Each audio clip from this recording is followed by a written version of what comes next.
Let's talk about Botox. So recently on my social media, on my TikTok account, I've been having a lot of questions about Botox and fillers, which I will do a video on fillers later on.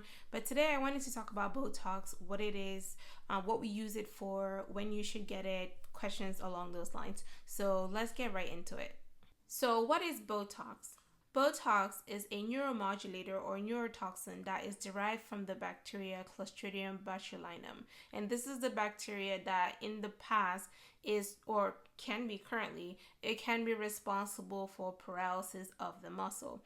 So what manufacturers have done is that they have taken this particular bacteria and they have basically taken the power of the bacteria and synthesized it to the point where like it's not as strong, and so it's very minute in terms of the type of paralysis that it can cause versus if you actually have botulism. Okay, so this particular neuromodulator is put in a bottle and we mix it in the office, and then we inject it into certain areas, and the goal is that when we inject it into those areas, it will cause mini paralysis to those muscles.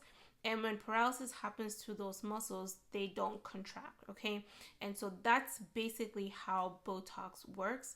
Now, I don't like using the word Botox because Botox is a brand name. Botox basically is the brand name from the company Allergan. And I think because they were the first neuromodulator on the market, everybody thinks that Botox is the only option on the market, but there are many neuromodulators out in the market. So you can have Botox, you can have Dysport, which is what I like to use in the office. You have Xeomin, you have Jeuveau, you have Daxxify, and I think those are the ones that are available in the United States. If you go to other parts of the world, I'm sure they have their version of botulinum, of the botulinum toxin. So that's what Botox is.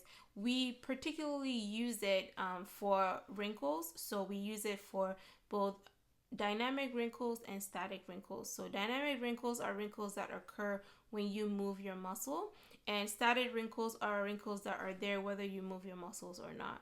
And so if you already have wrinkles, then we're going to inject certain muscles to relax those muscles so they won't contract, and in doing so you're going to have smoothness in that area, and you're gonna have relaxation of those wrinkles, which eventually those wrinkles become softer and softer, and so you won't notice the wrinkles anymore. Okay, how long does Botox last? So it's going to depend on the type of neuromodulator or Botox that you use. Typically it lasts between 3 to 4 months. There's a new one on the market that claims to last up to 6 months, but I don't have personal experience with this.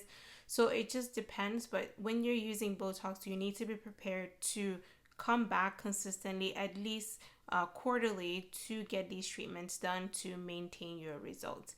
And as you do more and more Botox, you tend to need less and less because you're going to have relaxation of the muscles, so you won't have as much wrinkles. So I always say you're going to need a little bit more frequent treatments in the beginning, but then as you get older, you probably don't need as much. Where do we use Botox? Or neuromodulators? We can use them in so many different places. So typically it is used in the forehead for forehead wrinkles. It can be used between the eyes and the glabella area. It can be used in the crow's feet. Some people use it on the nose for nasal flaring. You can use it on the lip for a lip flip. You can use it in the chin to relax the mentalis muscle. Some people have like a strawberry type of chin, and so if you put it in the chin, it's just going to relax that muscle. We use it in the masseter for people who deal with TMJ dysfunction or bruxism.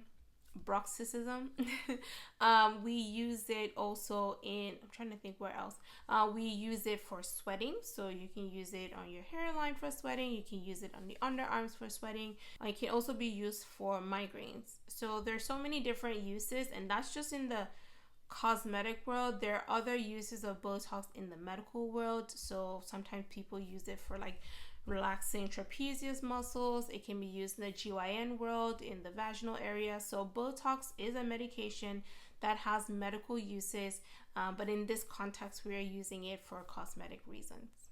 The question always comes up whether or not you should get Botox, like when is the right time to get Botox. I think that question is going to depend on what's going on with your face.